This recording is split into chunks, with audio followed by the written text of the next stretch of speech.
পেটে ব্যথা করতো, তাই না? কতবার ব্যথা উঠছে? এই দেখেন, একটা স্টোন ছিল মাত্র, ওর একটা স্টোন পাথর ছিল, খুব বেশি না। আজকে কেমন যেন প্রত্যেকেরই একটা একটা করে স্টোন দেখতেছি। এই যে ওনার আবার দুইটা ছোট ছোট স্টোন পাওয়া গেছে, তাই না?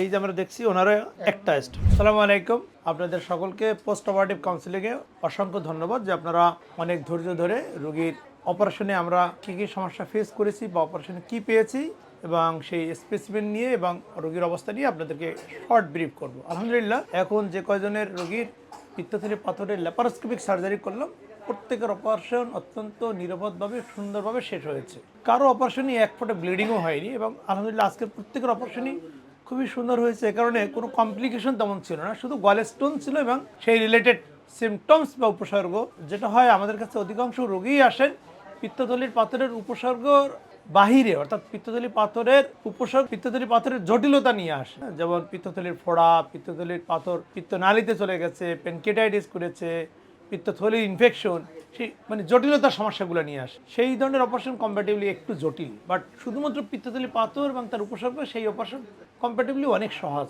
5 থেকে 7 মিনিটের মতো সময় লাগে। যেমন আজকের অপারেশনগুলো আমার তাই হয়েছে, 5 থেকে 7 মিনিট করে এক একজন রোগীর সময় লেগেছে। তাহলে আমি একটু দেখাই এক একজন রোগীর অপারেশনে যে আমরা আসলে কী পেয়েছিলাম। সবাই তো আপনারা জানেন যে আসলে পিত্তথলি পাথরের সার্জারি করেছি, তাই তো?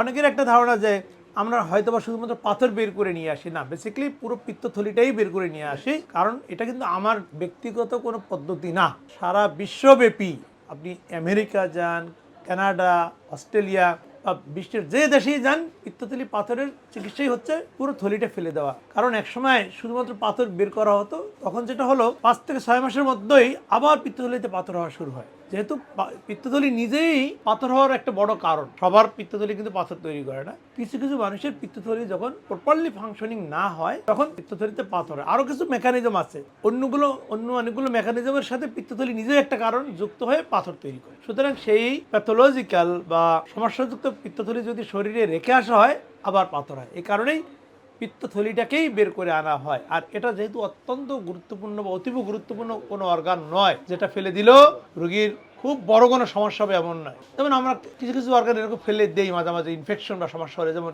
অ্যাপেন্ডিক্স, টনসিল ফেলে দেই, মানে যখন সমস্যা হয় তখন পুরো টনসিলটাই ফেলে দেওয়া হয়। অ্যাপেন্ডিসাইটিস যখন হয় পুরো অ্যাপেন্ডিক্সটাই ফেলে দেওয়া হয়। আবার যখন কিডনিতে পাথর হয় দেখবেন কিডনি পুরোটা ফেলে দেওয়া হয় না, শুধু স্টোন ক্রাশ করে বের করা হয়, কারণ কিডনি অত্যন্ত গুরুত্বপূর্ণ একটা অর্গান। ক্লিয়ার? ঠিক আছে, সবাই আপনারা জানেন যে প্রত্যেকের পিত্তথলিতে শুধুমাত্র পিত্ত রস থাকে।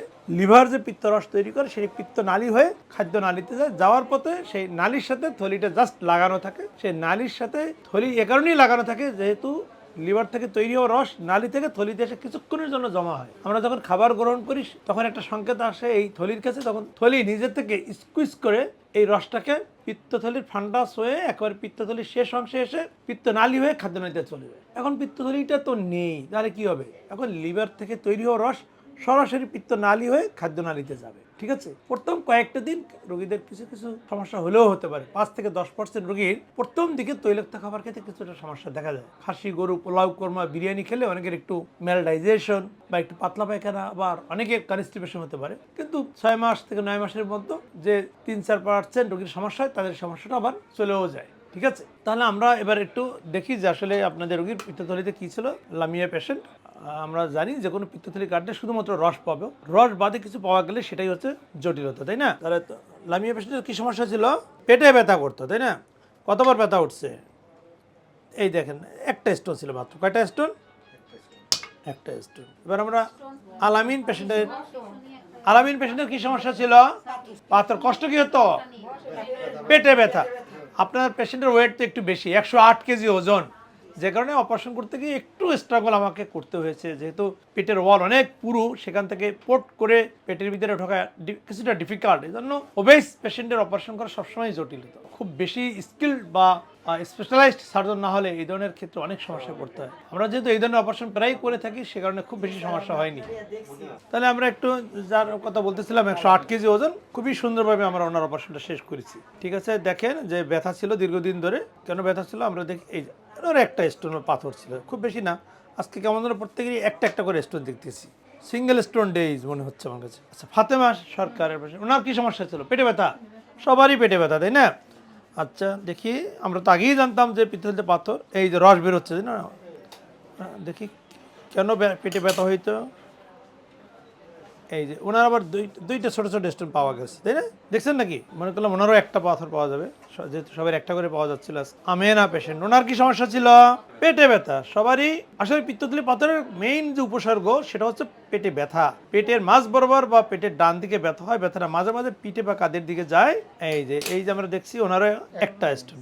আজকে সবারই একটা করে স্টোন, শুধুমাত্র একজন পেশেন্টের দুইটা স্টোন। রোগী অপারেশন যখন শেষ করলাম, প্রত্যেক রোগীর 6 ঘন্টা পর থেকে রোগী প্রথমে প্লেন ওয়াটার বা পানি মুখে দিবে।